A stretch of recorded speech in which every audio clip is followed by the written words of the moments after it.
வணக்கம் நண்பர்களே. Free Excel learning from scratch to அட்வான்ஸில் இன்னைக்கு டே 2ல் நம்ம இருக்கோம். இன்னைக்கு நாம் பார்க்கக்கூடியது என்ன அப்படின்னா இஃப் ஃபங்க்ஷன். அதாவது if, nested if, some if, இந்த 3 இஃப்பையும் எப்படி ப்ராக்டிக்கலாக யூஸ் பண்ணணும், எந்தெந்த இடத்துல எந்த இஃப் ஃபங்க்ஷனை யூஸ் பண்ணணும் அப்படிங்கிறது தான் இந்த வீடியோவில் நம்ம பார்க்க போகிறோம். ஆமாம், இந்த ஃப்ரீ எக்ஸல் லேர்னிங்கை டே 1லேருந்து டே 90 வரைக்கும் டீட்டெயில்டாக பிளான் பண்ணியிருக்கோம். சப்ஸ்கிரைப் பண்ணாதீங்க, சப்ஸ்கிரைப் பண்ணி சப்போர்ட் பண்ணுங்கள். வாங்க வீடியோக்குள்ளே போகலாம். First we start with if function. இந்த இஃப் ஃபங்க்ஷனை எப்போ யூஸ் பண்ணணும்? உங்களுக்கு வரக்கூடிய ஆன்சர் எஸ் ஆர் நோ டைப்பில் இருக்கணும். ஃபார் எக்ஸாம்பிள், நீங்கள் ஒரு ஹெச்ஆர் டிபார்ட்மெண்ட்டில் ஒர்க் பண்ணுறீங்க. உங்களுடைய எம்ப்ளாயீஸ் கன்ஃபார்ம் ஆயிட்டாங்களா, இல்லை ஆன் ப்ரொபேஷனல் பீரியடில் இருக்காங்களா? புரியுதுங்களா? ரெண்டு ஆன்சர் தான் இருக்கும். டார்கெட் மெட் பண்ணியாச்சு, பிலோ டார்கெட் இருக்கு. இது மாதிரியான சுச்சுவேஷன்ல நீங்க இஃப் ஃபங்க்ஷனை யூஸ் பண்ணணும். இப்போ நம்மளுடைய டேட்டா செட்டை பாருங்க. இங்க ஒரு சேல்ஸ் இன்ஃபர்மேஷன் கொடுத்துருக்காங்க. டார்கெட் ஸ்டேட்டஸ் என்ன அப்படிங்கிறத நாம கால்குலேட் பண்ணணும். இதுக்கு நாம இஃப் ஃபங்க்ஷனை யூஸ் பண்ணலாம். இஃப் ஃபங்க்ஷனை யூஸ் பண்றதுக்கு equal to if bracket open பண்ணீங்கன்னா உங்களுக்கு அந்த ஃபார்முலா தெளிவா தெரியும். இங்க 3 இன்புட் நம்ம கொடுக்கணுங்க. ஒன்று லாஜிக்கல் டெஸ்ட் அப்படின்னா என்னன்னா கண்டிஷன் நம்ம கொடுக்கணும். தென் வேல்யூ இஃப் ட்ரூ, அந்த லாஜிக்கல் டெஸ்ட்டை மீட் பண்ணிருச்சு, அதை ஃபுல்ஃபில் பண்ணிருச்சுன்னா இஃப் எஸ் அப்படின்னா என்ன ஆன்சர் வேணும், அடுத்து லாஸ்டா நோ அப்படின்னா என்ன ஆன்சர் வேணும். ஸோ மொத்தம் 3 இன்புட் கொடுக்கணும். எப்படி கொடுக்குறங்கிறத பாருங்க. ஸோ லாஜிக்கல் டெஸ்ட், இப்போ இதுக்கான வேல்யூ என்ன அப்படின்னா அந்த பர்டிகுலர் பக்கத்தில் இருக்கக்கூடிய சேல்ஸ் வேல்யூ. அப்போ இந்த செல்லை செலக்ட் பண்ணிங்கன்னா போதும், B5 அப்படின்னு வந்துடும். இப்போ இந்த B5 உடைய value greater than or equal to ஒரு 70,000 அப்படின்னு எக்ஸாம்பிளுக்கு எடுத்துக்கிறேன். இப்போ என்ன சொல்கிறேன், 70,000 ஆர் 70,000க்கு மேலே அந்த பர்டிகுலர் அருண் அப்படிங்கிற எம்ப்ளாயி சேல்ஸ் மீட் பண்ணியிருந்தாரு அப்படின்னா டார்கெட் அச்சீவ்டு அப்படின்னு எடுத்துக்கலாம். அதுக்கு கீழே அந்த கண்டிஷனை ஃபுல்ஃபில் பண்ணலை அப்படின்னா அது என்ன எடுத்துக்கலாம், பிலோ டார்கெட் அப்படின்னு எடுத்துக்கலாம்.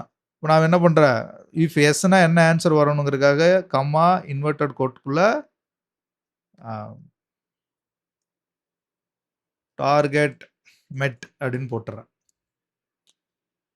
இப்போ 70,000க்கு கீழே தான் இருக்குது அப்படின்னா எனக்கு என்ன ஆன்சர் வரணும், பிலோ டார்கெட்.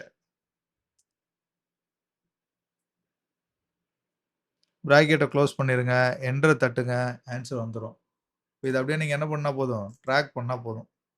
நீங்கள் ட்ராக் பண்ணும்போது அப்படியே பிடிச்சி இழுத்துக்கிட்டு வரணும்னு அவசியம் இல்லைங்க. இந்த கார்னரில் இருக்கக்கூடிய அந்த டாட்டில் வச்சு டபுள் கிளிக் பண்ணிங்க அப்படின்னாவே போதும்.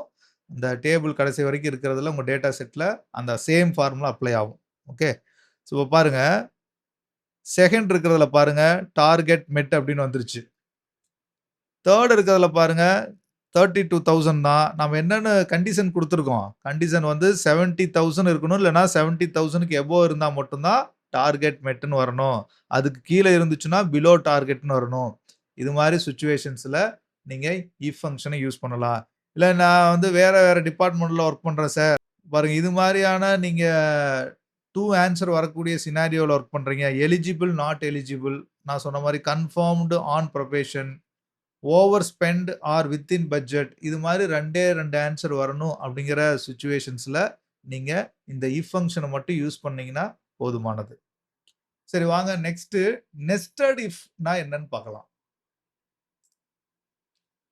நெஸ்டட் இஃப் அப்படிங்கிறது ஒன்றும் கிடையாது. நெஸ்ட்னா என்ன, ஒரு வலை மாதிரி ஒரு லென்த் அப்படி போகிறது. இப்போ இங்கே இஃப் அப்படின்னா எஸ்ஆர் நோ மட்டும் இருக்கும். நெஸ்டட் அப்படின்னா உங்களுக்கு உதாரணத்துக்கு ஒரு ரேட்டிங் கொடுக்குறோன்னு வச்சுக்கோங்க, எக்ஸலண்ட், குட், ஆவரேஜ், புவர் அப்படின்னு ஒரு ரேட்டிங் கொடுக்குறேன். அப்போ இதில் உங்களுக்கு ஒரு இஃப் மட்டும் எஸ்ஆர் நோன்னு கிடையாது. அங்கே ஒரு ஸ்கேல், இதுக்கு பேர் என்ன சொல்கிறாங்கன்னா டெக்னிக்கலாக லிக்கட் ஸ்கேல் அப்படின்னு சொல்கிறாங்க. இந்த லிக்கட் ஸ்கேல் வரக்கூடிய இடங்கள்ல நீங்கள் நெஸ்டட் இஃப் அப்படிங்கிறத யூஸ் பண்ணணும். இஃப் ஃபங்க்ஷன் தான் கொஞ்சம் டெக்னிக்கலாக யூஸ் பண்ணணும். வாங்க எப்படிங்கிறத இங்கே பார்ப்போம். இப்போ நான் என்ன பண்ண போகிறேன், எம்ப்ளாயி நேம் கொடுத்துருக்காங்க, சேல்ஸ் கொடுத்துருக்காங்க, நாம் பர்ஃபார்மன்ஸ் பேண்ட் கொடுக்க போகிறோம். அதாவது ஒரு பர்டிகுலர் சேலுக்கு மேலே இருந்துச்சுன்னா எக்ஸலண்ட், ஒரு பர்டிகுலர் சேலுக்குள்ளே இருந்துச்சுன்னா good, average, below average or poor அப்படின்னு சொல்லிட்டு நம்ம ஒரு பேண்ட் கொடுக்க போகிறோம். அதுக்கு எப்படி இந்த நெஸ்டட் இஃபை யூஸ் பண்ணுறதுன்னு பாருங்கள். ஈக்குவல் டு இஃப் அப்படின்னு யூஸ் பண்ணிருங்க ஃபர்ஸ்ட்டு. Open the bracket. உங்களுக்கு இஃப்னு ஓப்பன் பண்ணாவே இதுதான் வரும் ஆக்சுவலா. இப்ப நம்ம டார்கெட் லாஜிக்கல் டெஸ்ட்டு எப்பவுமே பக்கத்துல இருக்கக்கூடிய அந்த எந்த வேல்யூ நம்ம கம்பேர் பண்ணணுமோ அத சூஸ் பண்ணிக்கிறீங்க. நான் என்ன பண்றேன், greater than or equal to 90,000 ஓகேங்களா? 90,000க்கு மேல இருந்துச்சுன்னா, இஃப் எஸ் அப்படின்னா, இது என்னன்னு எனக்கு பேண்ட்ல நேம் குடுக்கணும். எக்ஸலன்ட். இப்போ வழக்கமா நம்ம இஃப்ல என்ன பண்ணுவோம் அடுத்தது, இல்ல அப்படின்னா என்ன அப்படின்னு சொல்லிட்டு அடுத்த அதுக்கான ஃபால்ஸ் வேல்யூ குடுத்துருவோம். ஆனா இங்க ஃபால்ஸ் வேல்யூ குடுக்காம, கமா போட்டுட்டு எகைன் இஃப் அப்படின்னு டைப் பண்ணி பிராக்கெட் ஓப்பன் பண்ணீங்கன்னா, எகைன் இஃப் உடைய அந்த லாஜிக்கல் டெஸ்ட் கேட்கும். இப்போ எகைன் நீங்க ஒரு தடவ அதே B5 சூஸ் பண்ணுங்க. இப்போ greater than or equal to 75,000 75,000க்கு மேல இருந்துச்சு அப்படின்னா, அதுக்கு என்னன்னு எனக்கு வரணும்? குட் அப்படின்னு வரணும். கமா போட்டுறீங்க. ஃபால்ஸுக்கான வேல்யூ குடுக்காதீங்க.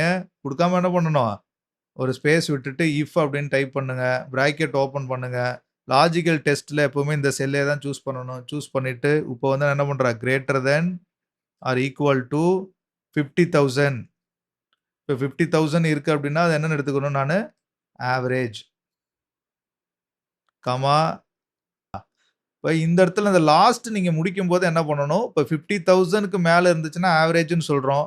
50,000க்கு கீழ இருக்கக்கூடியது எல்லாமே நம்ம என்ன சொல்லப் போறோம்? புவர்ன்னு சொல்லப் போறோம். இந்த லாஸ்ட் இதுக்கு மட்டும் நீங்க என்ன பண்ணிக்கணும்? கமா போட்டுட்டு அதுக்கான ஃபால்ஸ் வேல்யூ குடுத்துற வேண்டியதுதான். இப்ப நான் என்ன பண்ணிடுறேன்? இங்க புவர் அப்படின்னு குடுத்துடுறேன். குடுத்துட்டு பிராக்கெட் குளோஸ் பண்ணும்போது மட்டும் நீங்க கவனமா எத்தன பிராக்கெட் ஓப்பன் பண்ணியிருக்கிறீங்களோ, அத்தன பிராக்கெட்டையும் குளோஸ் பண்ணணும். இப்ப நான் வந்து ஃபர்ஸ்ட் 1, 2, 3 பிராக்கெட் ஓப்பன் பண்ணியிருக்கேன். ஸோ 1, 2, 3 3மே குடுத்துட்டு என்டர் தட்டுங்க. எக்ஸலன்ட் வந்துருச்சு. ஏன்னா இது 95,000 நம்ம ஃபார்முலா என்ன குடுத்துருக்கிறோம்? 90,000க்கு மேல இருந்தா எக்ஸலன்ட்ன்னு குடுத்துருக்கோம். ஓகேங்களா? மத்தது எப்படி வருதுன்னு பார்ப்போம். லாஸ்ட்ல வச்சு டபுள் கிளிக் பண்ணுங்க. வந்துருச்சுங்க. இப்ப ஆவரேஜ் இல்ல 72,000 அப்படிங்கிறது ஆவரேஜ். ஏன் இது ஆவரேஜ் அப்படின்னா, 50,000க்கு மேல இருக்கிறது எல்லாமே ஆவரேஜ்ன்னு குடுத்துருக்கோம். அதனால இது ஆவரேஜ். புவர் வந்து 50,000க்கு கீழ இருக்கிறது எல்லாமே புவர் தான். அதனால இது புவர்ன்னு வந்துருச்சு. So 2 value poor. மத்தது குட் ஆவரேஜ் வருது. 75க்கு மேல இருந்துச்சுன்னா குட்ன்னு குடுத்துருக்கோம். இதையும் செக் பண்ணி பாருங்க. கரெக்ட்டா இருக்கும். ஸோ இது மாரி நெஸ்டட் ஃபங்ஷன டிஃபரண்ட் சினாரியோல நீங்க யூஸ் பண்ணலாங்க. இப்போ பெர்ஃபார்மன்ஸ் ரேட்டிங்க்கு நம்ம மேல யூஸ் பண்ண மாரி பண்ணலாம். Risk calculation high, medium, low risk calculate பண்றதுக்கு யூஸ் பண்ணலாம். Customer segmentation platinum customer, gold customer, silver, bronze இது மாரி சேல்ஸ் வால்யூம் வச்சு எவ்வளோ பர்ச்சேஸ் பண்றாங்களோ, அத வச்சு நீங்க கஸ்டமர் செக்மென்டேஷனுக்கும் இந்த நெஸ்டட் இஃப் ஃபங்ஷன யூஸ் பண்ணலாம். ஸோ லாஸ்ட்டா நாம பார்க்கக்கூடியது சம் இஃப் ஃபங்ஷன். இந்த சம் இஃப் ஃபங்ஷன் அப்படிங்கிறது ஒண்ணும் கிடையாதுங்க. இந்த particular region or particular department உடைய எக்ஸ்பென்ஸ், சேல்ஸ் அங்க இருக்கக்கூடிய எம்ப்ளாயி ஹெட் கவுண்ட் இதுக்காக யூஸ் பண்ணக்கூடியது தான் இந்த சம் இஃப் ஃபங்ஷன். இங்க நம்ம டோட்டல் பண்ண போறோம். அலாங் வித் இஃப் ஃபங்ஷனையும் யூஸ் பண்ண போறோம். இதுக்கு பாருங்க இப்ப நான் வந்து இங்க வந்து எம்ப்ளாயி, சேல்ஸ் அவங்களுடைய ரீஜன் எந்த ரீஜன்ல அந்த சேல்ஸ் நடந்துச்சுங்கிற டேட்டா வச்சிருக்கேன். இப்ப எனக்கு நார்த், சவுத், ஈஸ்ட் இதனுடைய பர்ட்டிகுலர் டோட்டல் சேல்ஸ் என்ன அப்படிங்கிறத நான் பார்க்கணும். ஈக்குவல் டூ சம் இஃப் அப்படின்னே ஒரு ஃபங்ஷன் இருக்கு. சம் இஃப் குடுத்துட்டு ஃபார்முலா குடுத்துட்டு பிராக்கெட் ஓப்பன் பண்ணுங்க. ரேஞ்ச் அப்படின்னு கேட்குது. இந்த ஃபர்ஸ்ட் ரேஞ்ச் அப்படிங்கிறது ஆ, எந்த ரீஜன் நம்ம இங்க குடுத்துருக்கிறோமோ டோட்டல் ரீஜன் என்னெல்லாம் இருக்கோ அது எல்லாத்தையும் எடுத்துக்கணும் ரேஞ்ச். Comma criteria. கிரைட்டீரியாங்கிறது இப்ப எனக்கு நார்த்னா நார்த் வேணும். சவுத்னா சவுத் வேணும். இங்க பக்கத்துல நம்ம இது வந்து ஒரு தனியா ஒரு டேபிள் மாரி கிரியேட் பண்ணியிருக்கிறோம். அதனால இங்க நார்த் நான் சூஸ் பண்ணிக்கிறேன்.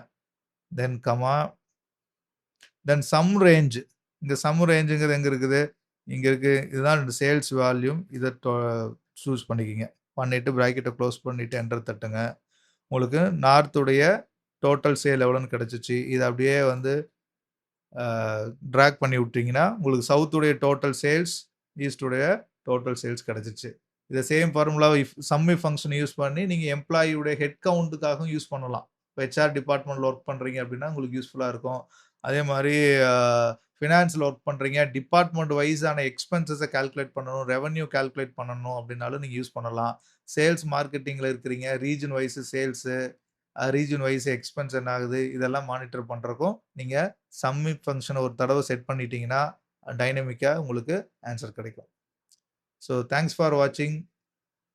நாம டே 3ல சந்திப்போம்.